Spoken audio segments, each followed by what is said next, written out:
Hello bachcho, let us see this problem. From a solid sphere of mass m and radius r, the spherical portion of radius r by 2 is removed as shown in the figure. Taking gravitational potential v equal to 0 at r equal to infinity, potential at the center of the cavity thus formed is, हमसे यहाँ पर पूछा जा रहा है सी पर potential क्या होगी। तो भाई देखो यहाँ पर सी पर जो पोटेंशियल होगी, नेट पोटेंशियल, वो किसकी वजह से निकल कर आएगी, जो रिमेनिंग मास है उसकी वजह से और एक कैविटी की वजह से, तो दोनों की वजह से ये निकल कर आएगी। अब यहाँ पर बड़ी क्लेवरली हम इस क्वेश्चन को सॉल्व करेंगे। कैसे? मैंने कहा कि अगर मैं इस कैविटी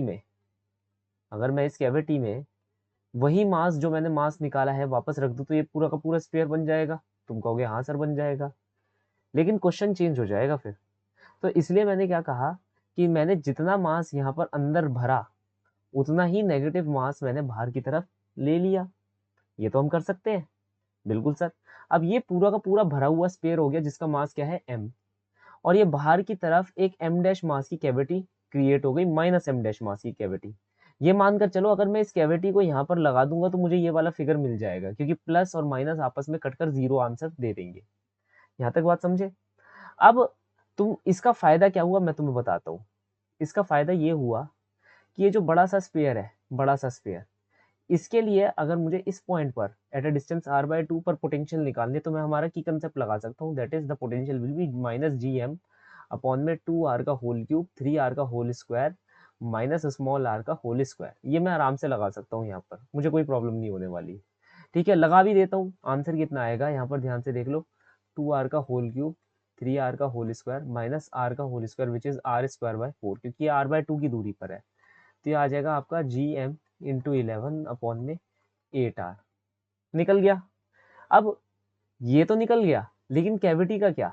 अब कैविटी में नेगेटिव मास भरा है तो हमें कैविटी के सेंटर पर चाहिए ना, तो इस नेगेटिव मास की वजह से एट द सेंटर पोटेंशियल क्या होगी, minus G M dash upon में जो भी इस कैविटी की रेडियस है।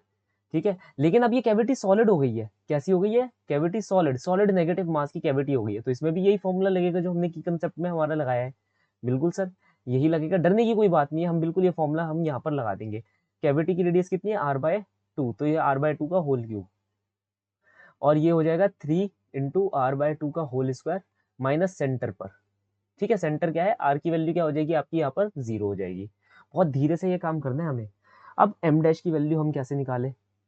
देखो, मैंने कहा कि total volume of the sphere, या एक काम करते हैं, हाँ मैंने कहा यहाँ पर हमारा मास पर यूनिट वॉल्यूम डिस्ट्रीब्यूटेड है, यूनिफॉर्मली डिस्ट्रीब्यूटेड है, तो ये होता है डेंसिटी। तो मैंने निकाल लिया mass per unit volume of the sphere. अब हमने क्या करा, इस छोटे से मास को हटाया। इसकी वॉल्यूम कितनी होगी? इस छोटे से मास की वॉल्यूम कितनी होगी हमारी? इसकी वॉल्यूम होगी 4/3 पाई r/2 का होल क्यूब।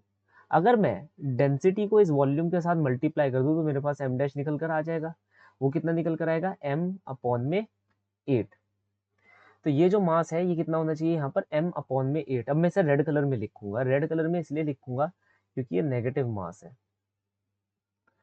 ठीक है सर, तो आंसर कितना निकल कर आएगा मेरा यहाँ पर?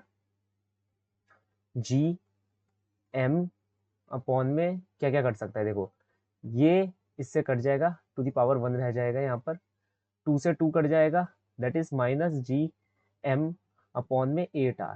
ये यहाँ पर बच गया और माइनस माइनस बन गया प्लस।